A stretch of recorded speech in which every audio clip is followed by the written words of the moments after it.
Hi, you're listening to the We Make Media podcast. I'm your host, Karen Derricates. Today I'm here with Milena Droumeva, Assistant Professor of Communication and Glenfraser Endowed Professor in Sound Studies at Simon Fraser University, specializing in mobile technologies, sound studies, and multimodal ethnography with a long-standing interest in game culture and gender. Her current project is called Livable Soundscapes, and it explores best practices for soundscape design in cities and civic participation approaches to storytelling with sound. Milena has been working on sonification for public engagement since 2015, crossing over cultural studies of sound and data representation. So I've asked her to talk with me today about ways of hearing sound as media in our changing relationship with sound as mediated by technology and visualized through data. Hi, Milena. How are you? I'm well. Thank you for inviting me. Thank you for chatting with me today. I just find sound absolutely fascinating. So if you could just, for listeners, like really quickly, just, what is this difference in your field between like sonic, auditory, sound, acoustic? Like, are these all terms for saying the same thing, or? Well, they really are. I think they're kind of disciplinary specific. So auditory is a word that you tend to get in psychology, and when we're talking about auditory perception. Right. And it's in the realm of auditory versus visual, but it sort of implies perception. So it's more scientific, I would say. Acoustic comes from this tradition of acoustic, electroacoustic, sort of differentiating sound in terms of whether it's being mediated or recorded or not, whether it's like sort of original or recorded. But it's also used across, but a lot in media studies, acoustic. And then sound and sonic, honestly, I can't differentiate anything. I mean, I'm not one that has identified with any particular language. I don't find that to be... It's interesting, the histories that these words have and where they come from, but I don't think there's distinctions that are so important that they actually mean different things. I like using sonic. Like if we're talking about literacy, which is what, we chatted about just now, I like the idea of sonic literacy. Schaefer has this term that he came up with called sonological competence, which is a little like over the top, let's just say. But sonological competence is not a term that you would know unless you read that book. It didn't take off exactly. Right. But I think he was trying to invite a kind of scientific legitimacy to the idea of listening. Ah, okay. Interesting. Thanks for that. Because it's difficult to find the language because, for me, sound is 1/5 of what I've been doing for the last 15 years. I haven't been able to make the connections of other people who are exploring this in the same ways.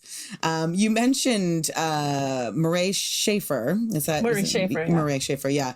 Who was, as part of the very rich history at SFU. And, SFU in general has a rich history of looking at sound through many lenses. Can you tell us a bit about how Simon Fraser University and your own work explores ways of hearing, and what are kind of the foundational concepts and inquiries there? If I can sum it up in some way, at least in the School of Communication. So I came in 2016 on the retirement of Professor Barry Truax, who was the successor essentially of Murray Schaefer. And Barry continued and established a very interesting framework where he brought together kind of science and cultural studies of sound. And he did that at a time where there really wasn't very much writing on sound from a cultural perspective. I mean, Schaefer's work was really, really groundbreaking. It's been received so well globally. I mean, Schaefer is really big in Latin America, in Japan, over the years as a music literacy educator. All of his materials on music literacy, as well as soundscape. But what Barry added was a kind of condensed science that helps to illuminate the cultural side of sound and vice versa. So because he was in a School of Communication, we're interested in communication. We're interested in the social. We're interested in how technologies shape society, how they shape our cultural practices. And so that's what I've continued in that trajectory. And my work as of more recently has been around urban design and urban politics and how soundscape is framed or not in urban development documents and in kind of general popular media discourse. And not very much has changed since Schaeffer's time. There's still a preoccupation with noise, but nothing concrete. I'm trying to work with the city. I'm trying to work with a local architecture company to create soundscape literacy, and here I'll use the word soundscape, soundscape literacy for professionals and civic servants. So not your general necessarily population, but, how, because this architecture firm came to me and they said, as architects, like, we'd love to incorporate sound, but we have no idea where to start. So there's been a bit of a interruption in the flow of knowledge, if you will, like that. Everything that Schaeffer came up with hasn't necessarily made its way to urban design, even though Schaeffer was very interested in urban design and in architects specifically. And what kind of things was he interested, or what you're doing now in exploring? I think I get from what you're saying is that, noise pollution, right, which seems like a very kind of middle class or classed concern, right, in terms of like some people live in really loud places, and that usually the louder the place, usually the less affluent the spot. Absolutely.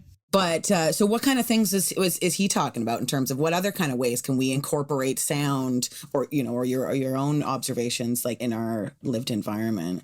I mean, Schaeffer was, and he has been criticized, as a composer in a, middle class white man. His concerns were very much around the sonic beautification of the city. This was a time of rapid industrialization in Vancouver, so there was a big uptick in the noise levels, and but he framed it in terms of balance. He didn't want to say these sounds are bad, these sounds are good, so he said instead, there's a balance that we're now missing. The sounds are masking each other. They're meshing in. We can't hear individual sounds. And this is like an ecosystem. It's an ecological perspective. That's why it's called acoustic ecology. Yeah, he took an ecological perspective. And you can see how, speaking of balance, sort of helps to not create ideological or normative conceptions of particular sounds, and yet just the idea of having the right to quiet and beautiful sonic environments is still very much a middle class ideal. That isn't happening I live in a mixed so-called up and coming area, and it's mixed zoning, which basically means on one side of the street you have residential zoning noise bylaws, and on the other side of the street there's industrial buildings and breweries that operate 24 hours a day. And industrial noise bylaws allow a business to operate 24 hours a day with noise. Interesting. Now, of course, the noise doesn't stop at its own side of the street. It floods. So when you have these kinds of up-and-coming mixed zoning spaces in the city, they are very noisy. Right. There are definitely no class concerns and issues of mixed use. Yeah, it's interesting. You were just saying how big he is in Latin America, or how interesting the study is, because Latin America, my partner's from Peru, and we lived there on and off, and it's very loud. It's a very different sound thing, like he's always like, why are you whispering? And I'm like, because it's past 11 o'clock and I'm Canadian. And he's like, this is like nobody, do you hear like there's like dogs barking, people whistling instead of doorbells, there's people selling tamales, Yeah, like you can calling out the bus stuff, and he loves it, Can you speak a bit about how you have elaborated on that existing lens, like what, in more recent years, built on the back of that history there at SFU, but from a more geopolitical perspective in terms of sound as media? Yeah, part of that has been considering policy and in relation to kind of critical cultural issues in the city. And that has led me to think a lot about a listening position because, again, Schaefer is criticized for this idea that, a balanced soundscape where sounds are not masking each other is sort of universally pleasing and it should be the goal. But a lot of groups recently have been saying exactly what you just said, which is, well, that's culturally specific. Like quietness is a value in Euro-Western culture, not in other cultures that, are then punished for being loud. So I've moved more onto this idea of culturally appropriate sound design or culturally rich sound design. So I've been talking about that with local architects, and I hope to talk to the city, as well as this idea of who's listening. If we talk about soundscapes, I've been using this term that I really like, soundscapes of livability or livable soundscapes, because livability is such a buzzword. And I'm not using it uncritically. I'm just using it because it's such a buzzword and nobody knows exactly what that means. And that's precisely it. Like, livable in what way and for whom? And so when we think about sound, it's like, who's listening? So in my last project, we didn't quite accomplish this, as you never do in academia exactly, but the idea was to collect a database of local specific sounds and then build listener positions from them, build compositions that demonstrate different listening positions. Like, what would this kind of person hear, or what would they pay attention to, as opposed to another person in this neighborhood. So having that kind of locality, locally specific character, but also listener-specific perspective. So I'm really interested in playing with representation, like playing with ways of representing different positionalities and different perspectives in a way that then can be circulated around. Like, you can listen to almost, what this person pays attention to or what they hear. How does life sound like for them? That kind of sounds, like a little bit what I explore with children and youth in public schools, because we'll often do kind of field recordings, or we'll talk before we go around about what are the sounds, when we're not in that space, and they can think of that make them, if we were to do like a sound portrait of a certain space, like what would those sounds be? And then we kind of go record them and kind of think about the space between how we remembered them, you know what I mean? Like how we filed them versus what might actually be there in the moment. Can you speak a bit about the role that sound plays in culture and cultural production? And I mean it from a kind of a media literacy standpoint, in the sense that in public schools, where I work mostly, there's been a lot of media literacy curriculum since 2006, which I recently learned through this podcast series is very much on the shoulders of Marshall McLuhan. But so we're looking at, so that's grown a lot from let's look at the cereal box to, let's talk a little bit more about even including things like social media, though there's still a lot of, not a lot of interest in exploring those things in public school, or a lot of attitudes towards those forms of media. But how can we include sound in it? It's like, how can we look at what information transfers through sound and how that affects like cultural production, or like how we experience the world, and why is it important? Well, it's very important. I mean, sound is hugely important in media design and so many things. I'm grateful for the existence of TikTok, because there's so much to be said there about sound. I would say that TikTok is primarily a sonic medium, because you wouldn't think it at first because it's videos, but think for a moment how the videos are created. You start with the sound usually, and it's the soundtrack, the little soundtrack, the one that circulates, and then people create different videos based off of the soundtrack.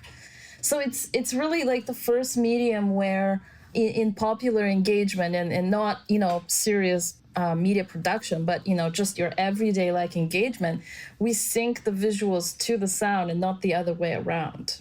It used to be that you would put together some little slideshow and whatever, and you'd start with your visuals, and then you just select like a drop down menu of happy sound, sad sound, very cool, nice guitar, like and then you just add that on as a musical soundtrack. But actually TikTok requires so much more choreographing of the sound that you start with, to create like a good match with your visuals, and then the better the match, the more viral the video. And I mean, it's kind of insane. I know that's not every TikTok, but a lot of TikTok, a lot of kind of intertextual TikToks that speak to each other, and there's like a built-up context, use the sound first. And so, yeah, I would say TikTok is a super, super sonic medium, and I would just bring that up to the attention of students. I mean, that's one very easy thing is they probably wouldn't think it,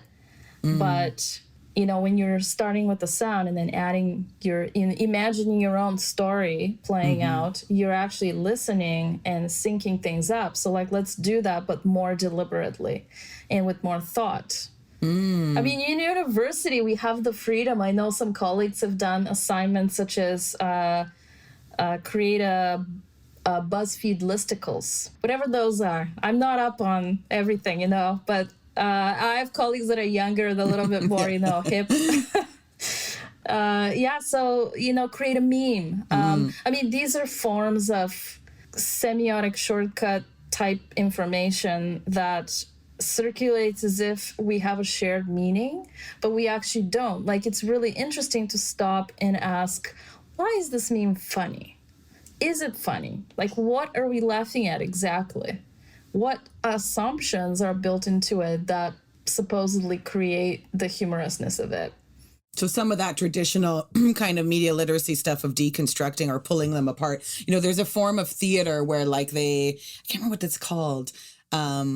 The actors act up front and the people make the sound. It's a form of improv where it's kind of this dance back and forth. So the sound people, you know, so the people up front are kind of improving to reacting to the sound and then vice versa, right? It's this dance back and forth. Yeah. And often, you know, when I'm with students, I'll just talk to them about, you know, sound stand-ins, and that, like, of course, they've seen alien movies or they've seen, you know, horror movies, and nobody's actually being stabbed. And, you know, there's somebody in a sound booth with a watermelon wrapped with leather or whatever, you know. Yeah, Foley is great. Foley is a great tool. I'm teaching an audio production course right now, and we do a lot of Foley. But I love that. I hadn't thought. I mean, TikTok is. I don't think I've done one podcast without somebody mentioning TikTok, and their love of it, or like what it's bringing. But I love that. Yeah, that's so true. It's the audio that's. It's like a scary love. Like I love it, but I'm so frightened of it because it's like an abyss that you can get sucked into. Right. I still haven't. Yeah, I haven't gone down there, but it's starting to seep into other places, right? So people will share one. Like, I've seen a lot of TikToks on Twitter. Yeah. People have shared a lot of TikToks with me in like Instagram messages. And I'm like, hey, are you on TikTok? You know, it's not as easy to share on other platforms, actually, because it's not owned by, I mean, we also forget that political economy part, but, you know, Google owns YouTube and Facebook owns Instagram, and but TikTok is a Chinese company. Yeah, there's a lot of drama about that. They don't make it very easy to share, actually. So people have to you can find TikTok compilations on YouTube, but somebody has to physically like make them. Like record it and take it. But that's interesting. That's already interesting that it's at such a point, like the zeitgeist point, that people go through the trouble of that to get those links out of there. And I mean, Zuckerberg's the king of that too, right? That's an Instagram trick: break all the links of the internet, and make you stay inside his little universe. Yeah, social dilemma. What is it? I feel like the social dilemma needs to be like a TV show with 6 seasons, because I mean, there's just you can't get enough of, like, you got to make your teen watch that over and over and over again. Yeah, there's so many dilemmas and new ones every day. Oh, yeah. So you've done some really great work looking at sound and audio in the context of gender and media representation. You did a TED Talk about the sounds of women in video games. There's been a lot of conversation about the representation of women in video games. They look awful. They're very sexualized and all that. But that's not what I'm here to talk about today.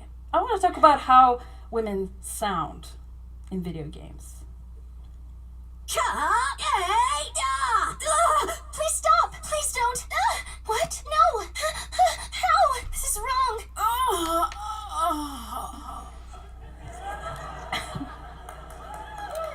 Yeah, similar to what we were talking about, just the way that it amplifies like visual meaning, because we are very visual beasts. The eyes come before, the eyes are trump ears. But can you tell us a bit more about like what you observed there and why it matters as much as diversity in media representations from the visual variety? Yeah, absolutely. So to me, when I think of sound in media, like the kind of media that we consume, like shows, movies, games, sound has such it's once again, to me, it's not that these are visual media so much as we think of them as visual media, but they're actually very, very sonic. And the sound does so much to convey a sense of authenticity and immersion. And I mean, an easy experiment is if you just turn something on mute. It's just not the same. It's really not the same experience.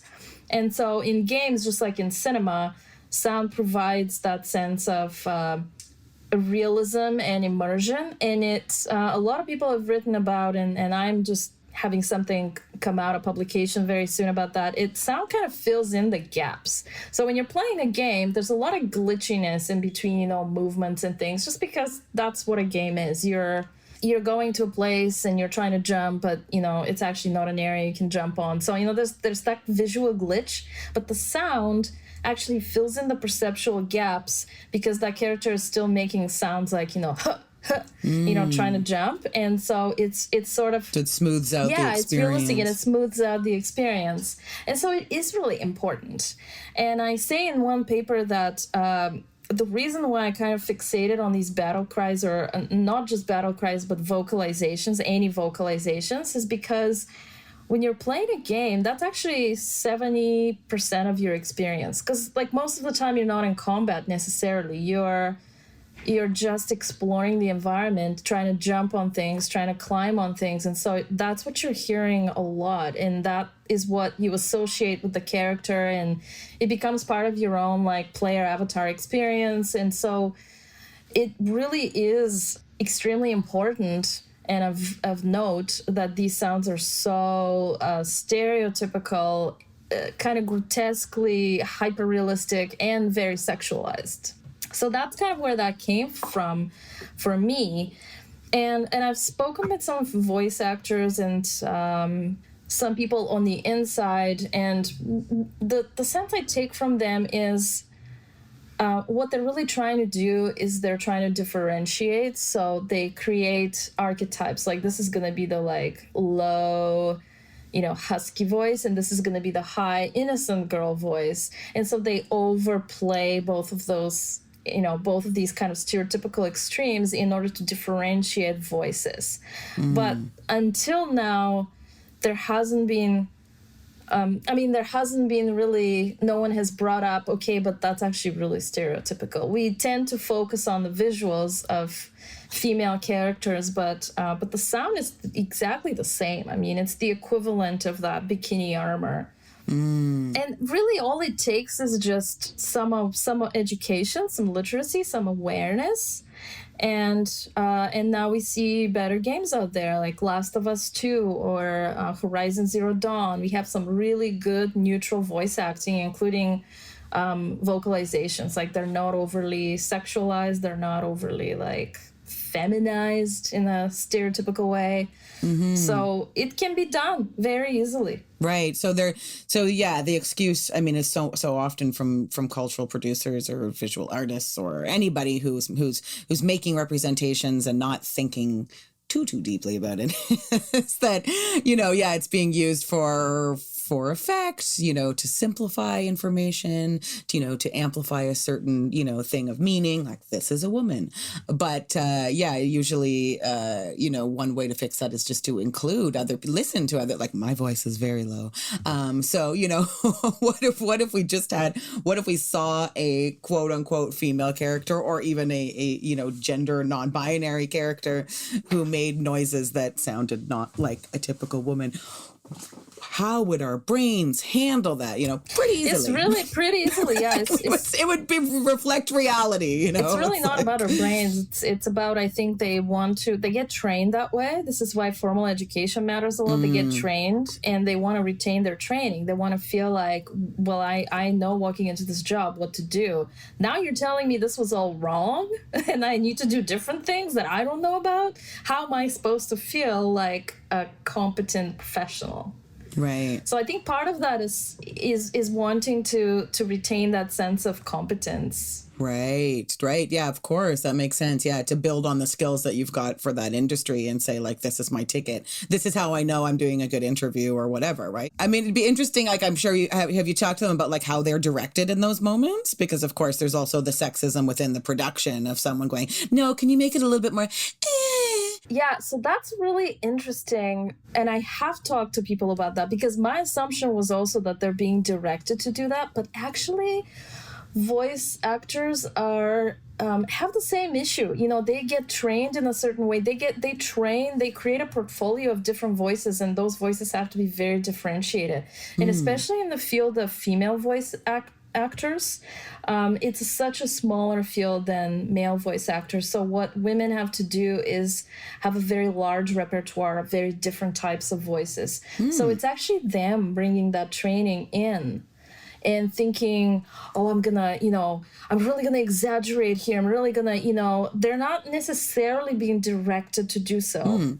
That's interesting. So that was an interesting twist. Yeah. And I don't have enough interview data to claim this, but that was an interesting twist for me where it turned out that it's them bringing their own training. And I mean, vocal training, think of it. I mean, if you train you're doing podcasts, but imagine if you're training for the radio to have like that radio voice. Like all of these broadcast forms come with really stereotypical performances, and people get professionalized in that. And once again, they don't want to let go of that professionalization. Yeah, and there's a whole history. You talk a bit about it, I believe, in the TED Talks or something, but about the history of the technology as well, right? The same with radio for so long.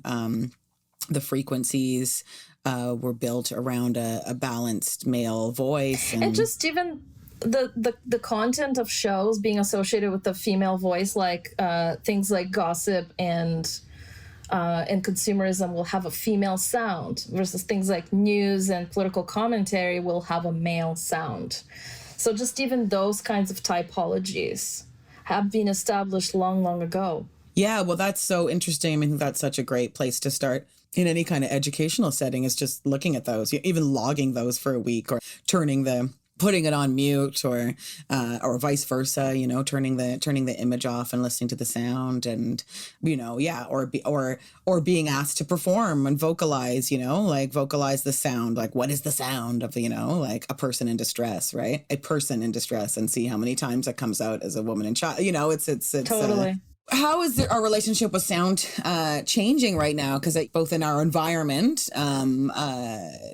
and also just in our tech mediated lives. I mean, I'll say it's a very big question. I can go on and on and on, but I'll say very obvious, which is I think there's a lot of stimulation. There's a lot of media. There always has been. So, the way that I see our relationship, especially technologically mediated relationship, changing over time is just that we're retreating more and more and more into, our sonic bubble. We put on the headphones, we put on the earbuds, and we're just kind of creating these mini private spheres because there isn't very much privacy to be had. The pandemic has been a really interesting phenomenon for that, because now you have like everybody trying to work or study or do stuff from home. And then how do you create private space? And so a lot of that, I think, comes with technology. And I really see these trends in the development, for instance, of smart noise cancellation, transparency mode, whatever other words, contextual. What are those things? What is smart? Yeah, those are basically more granular levels of noise cancellation that are offered through like the AirPod Pods Pro, some of the Bose noise canceling headphones. So, they sort of claim to, we're going to turn down that crying baby on the airplane, but it's not exactly how sound works. You can't just identify a sound and eliminate it. It just works on frequency ranges and, so. Right. You can block out a certain frequency and hope the baby stays in that frequency. Yeah. You can hope the baby's in that range and then you can turn that down.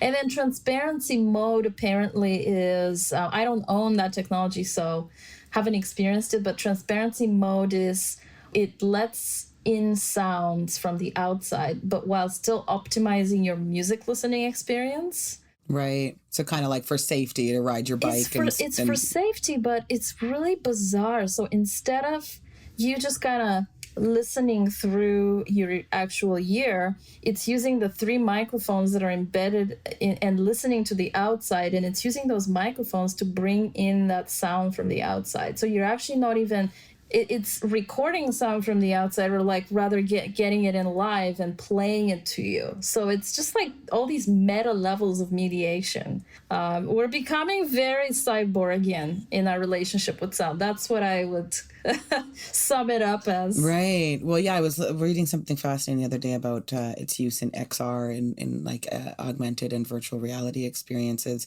I know, most people know smell is a really strong association with memory. And in this case, they were using ultrasound to approximate the experience, of something that, couldn't be given full experience in a VR experience. So in this case, it was like using ultrasound to approximate like water, like feeling water dropping on your skin, like you're standing in rain, which of course you're not. So yeah, I mean, they're so interesting. I also saw that, I think is it out of SFU? There's research about the COVID, the identifying, using audio to identify COVID, people who are COVID positive. That's right. Yeah. I mean, sound, things like ultrasound has been used for a while to actually break down small bladder stones, like a blast of sound wave. I know this has been used in medicine for a while. Instead of doing an operation, they blast kind of ultrasound, and it can break up small bladder stones. That is amazing. Yeah, sound is amazing. I feel like we're going into a period of, and maybe, I don't know if the pandemic is bringing it more or less, because it's true that, podcasts and putting the headphones on, like that relationship with tuning out the world, and the kind of podcast relationship with just like someone speaking directly to your inside your head, as opposed to it's very intimate. Yeah, it's extremely, extremely intimate medium. Can you talk about the sound and data representation work that you're involved in, and how it's how it's being used in the present, but where we're going with this in the future? So if you like my research on gender and battle cries, you should listen to my sonification of a bunch of Twitter data of the Me Too movement, but sonified using battle cries.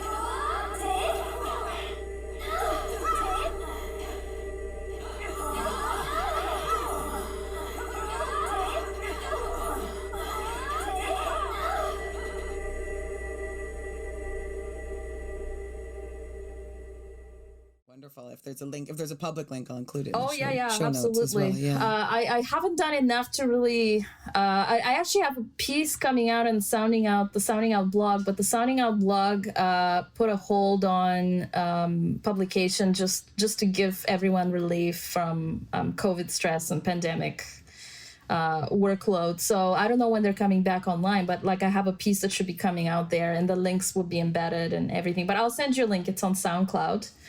So sonification I've always been interested in. I did a sonification project essentially in my master's at SFU. And sonification is a process of translating data into sound and really translating information into the audible spectrum, translating it into, because there's another term called audification, which is translating the numbers directly into corresponding frequencies of sound, but obviously that would sound very chaotic and not necessarily make any sense. So sonification involves a purposeful mapping between the information and the sound. So, if the numbers are going up, how should that be represented sonically? Should it be by pitch going up? Should it be by volume going up? Should it be by some other parameter? And so exploring that is really interesting. It involves a lot of perceptual science, obviously.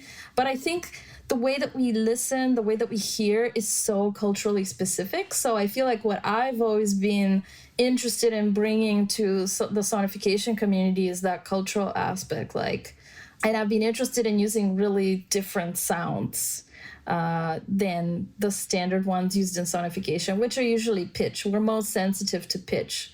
So, but you'll have something that's like, ooh, and it's not very interesting. So yeah, this is kind of a playful, really, project. I'm not interested in becoming a sonification anything. So it's just for fun. Like what it would sound like if you heard instances of Me Too tweets, but each instance was a female battle cry. So is this like the kind of, other than the kind of self-expressive like exploration kind of aspect that you just mentioned, though you said you were not an artist, but everybody is. Well, that call sounds it creative. very much like art. Creative, let's say. Yeah, there you go. Same thing. Yeah, creative practice. Is this kind of like? I'm trying to wrap my head around exactly what you're even talking about, which is like, I think of like all this, there's so much visualization of vocal stuff now, right? I mean, like, you can little content pieces online. You can get like, a print of, the sound of your child saying, I love you, or like, there's like all kinds of visualizations of sound. Is this the opposite of that? Is this, well, except for this isn't visual, you're talking about language data? It is kind of the opposite of that. It's the opposite of that, except it's not direct. Well, actually, even a waveform is a kind of translation. It's not the sound itself. Right. The sound itself is if you inscribe like things on a wax cylinder, like literally, in the very material medium. And even then you're not capturing all of it because the material has limitations. So yeah, I would say that's the opposite. It's kind of hard to imagine, except here's an example of how sonification is already embedded in us. Imagine taking a bottle and trying to fill it with water. What happens when it starts to get full? The sound goes up, right? You kind of know when to stop the water before it overflows. Because there's a harmonic thing that happens as like the air kind of lessens in the bottle. It starts to sound higher and higher, like tuk tuk tuk tuk tuk tuk tuk tuk tuk, and then you know when to stop it. So that's like a really physical way of reminding us that that's already how we are wired to listen, like to these changing intensities and textures and nuances of sound. So to me, sonification is trying to capture that and put it into displaying more ephemeral information that doesn't have a sound of its own. There's no sound of a tweet, right? There's that little or whatever it is, that notification that tells you. Yeah, but that's a notification. That's not like the sound of a tweet. It's the sound of a notification. Yeah. It's really interesting. I mean, sound plays, these notifications also like they're a whole system of sounds that we've now internalized, what they mean, how they fit in our lives. We're always listening for them. Mm-hmm. If you have different sounds for, an email versus a Facebook Messenger versus, a tweet, what's coming in even without looking at it. And it's like a whole vocabulary that we've learned. It is. Yeah. It's so interesting. And it's corporate, like the sound logo part of it and the kind of identifier of like, I heard somebody a little while ago on public transportation and they're with a friend and their friend dinged. They're like, what? You're on Instagram? Because it it dinged in a certain way or whatever, right? Yeah. Which apparently you can control them. Like you can't actually change them. Oh, yeah, sure. I didn't realize that. Yeah. I thought they were like, decided. And of course they're, depends on your phone and all of that kind of stuff. But yeah, it's very interesting, this kind of little tribal notification like relationship and the like anxiety. Yeah. Like the extra, piece of the overwhelm of all that stuff. Do young people, do you know if like, do young people have a more complex, relationship with sound? And I'm not talking about the whole, like, I know they hear sounds that we don't or whatever, but I just mean from video games, like for the video games example, like I look at my nephew at 9 years old and he would say, oh, there's something behind there playing a video game. And I'd say, like, how do you know? And he'd say, because I heard a sound. And I was like, there's like 25 sounds happening right now. Like, how do you know that sound is a cookie? And I was just like, I'm fascinated by this. Are we in a more sound saturated media environment? Let's forget about the outside environment for a minute, like than we were before, or I don't know. I think so. Same thing. I think so. I think it's safe to say we are in a very sound saturated, mediated environment. And gaming soundscapes actually are a great example. I wouldn't say that young people have a more complex relationship to sound, because just as their vocabulary for media sound has increased, their vocabulary for understanding the sound around them has decreased. Can they identify what bird call they're hearing? Probably not, even though those are the local birds of their environments. I mean, I often play that in class. I would say, I would show some logos and say, does everyone know what these logos are? Yeah. And then I would play them a bird call and say, does anyone know what this is? Nobody knows. It's like only the most, frequent local bird.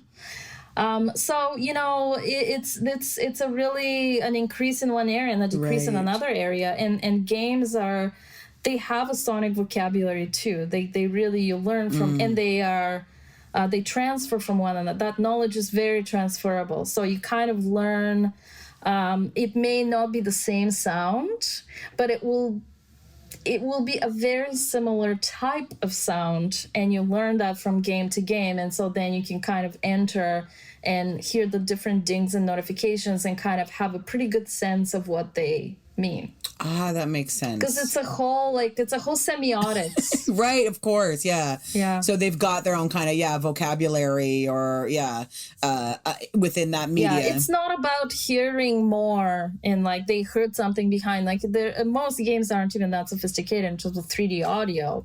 It's not that. It's just they've learned the vocabulary. Right. And if they were to learn, the bird vocabulary. So in The Sound of the Future, Listening as Data and the Politics of Soundscape Assessment, you write, more recently, a digital commons approach to civic engagement has led to crowdsourcing sonic experiences, sound mapping, and at the infrastructural level, networked monitoring of noise levels.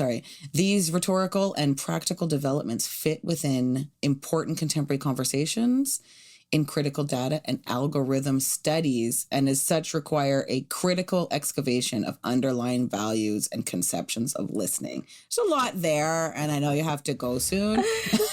Thanks for picking what I hope is the longest and most, roundabout sentence of this paper. I didn't realize there's, only when someone brings something out, it's like, wow, I could have said this in 3 different sentences and probably a little simpler. Well, we can break it down now. That's academia is, brilliant for that. But yeah, I mean, particularly, my ear goes up when we talk about, how to think about sound critically. And of course, how it crosses over into algorithmic studies and all these other different things that we're trying to navigate when understanding information environments and what's at play. So yeah, could you give us those plain language? Yeah, I'll try to. Yeah. So basically we're coming kind of full circle back to the beginning of this conversation, which was about sound in the city and ways of moving forward with the tradition of acoustic ecology, but in this more, critical contemporary way. So one of the things that has become really big is digital sound maps, where people can either contribute sounds. Like Radio Appareil is one of the really big and super, I mean, it's a huge archive. It's just been the most popular platform. There's sounds. It started in 2006, so you can also think of it as a literal historical archive, because depending on when the sounds were uploaded, that's a sound of, that historic moment in time. However, what's it called? What's it called? What's it called again? Radio Appareil, APROREE. And it's like radioappareil.org. However, what ends up happening is, first, it's like when you look at it, your mind immediately thinks, oh, this is the sound of the world. Well, it's not. There's so many silent areas, right? So it's not the sound of the world. But there are so many that it feels like it is. It feels like it's comprehensive. So there's these kind of mind tricks that our minds play when we look at a cartographic representation. And also the whole point of attaching a sound to a place, it's like, did the sound happen to happen in that place, or is this the sound of that place? Those are two different things, because sound is ephemeral. And again, when you attach a sound to a particular location, it becomes symbolically the sound of that place, but it could have been just a sound that happened to happen in that place. And so, there's nuances to these digital commons archives that I want us to think about, because they're very easy to ignore and forget. And then a lot of these get kind of incorporated into the sensor nets part. So some cities have employed monitoring frameworks. Actually, Vancouver has one for the Port of Vancouver, because the noise of the port is so huge that it is like potentially crossing bylaw regulations. And so they're required to contract a company to monitor it. And you can go on a website live to check the levels of sound, like they're coming through live. But we're focusing on levels once again. We're focusing on amplitude, when really it's about the fact that it's going all night. And I can hear it. I'm like 20 blocks away from the port, and I can hear it at night. So, sound doesn't stay in one place. Just because, the level is such and such at the port's location doesn't mean that it doesn't also travel and impact all of these residential communities and disturb sleep and cause health problems, which we know happens. So it's kind of a lazy policy response to... And it's a lazy policy, and it's listening through a microphone instead of listening done by a person, and that's very, very different. The microphone doesn't function the same as a brain. We don't listen that's why when you record something, it's different than how you heard it. Because we hear with our brains, and the microphone just records all the frequencies, like sort of evenly. The microphone doesn't really care what's important, what's not important, what's pleasing, what's not pleasing. And so when you rely on ambient kind of sensor mics, you're relying on a sort of, it's I say in that paper, it's nobody's listening position. Right. So what if we actually talked to listeners and heard from them about how it actually made them, how it makes them feel, or what bothers you. Yeah, so those are logics that are really like we're seeing, because the datafication of everything, including civic life, is very attractive. It's easier. It seems legitimate. It seems like, well, this is, the computers are doing it. Nobody is like imposing values, but actually the value is that it's nobody's value. Right. That's a great observation. Thank you so much, Milena. Thank you so much for your time and for this conversation. This was fun. And thanks for listening to this episode. Join me next time when I speak with emoji linguist Vivian Evans about what emoji adds to our digital communication toolkit and how it relates to social and emotional intelligence. Until then, stay creative and do be artists.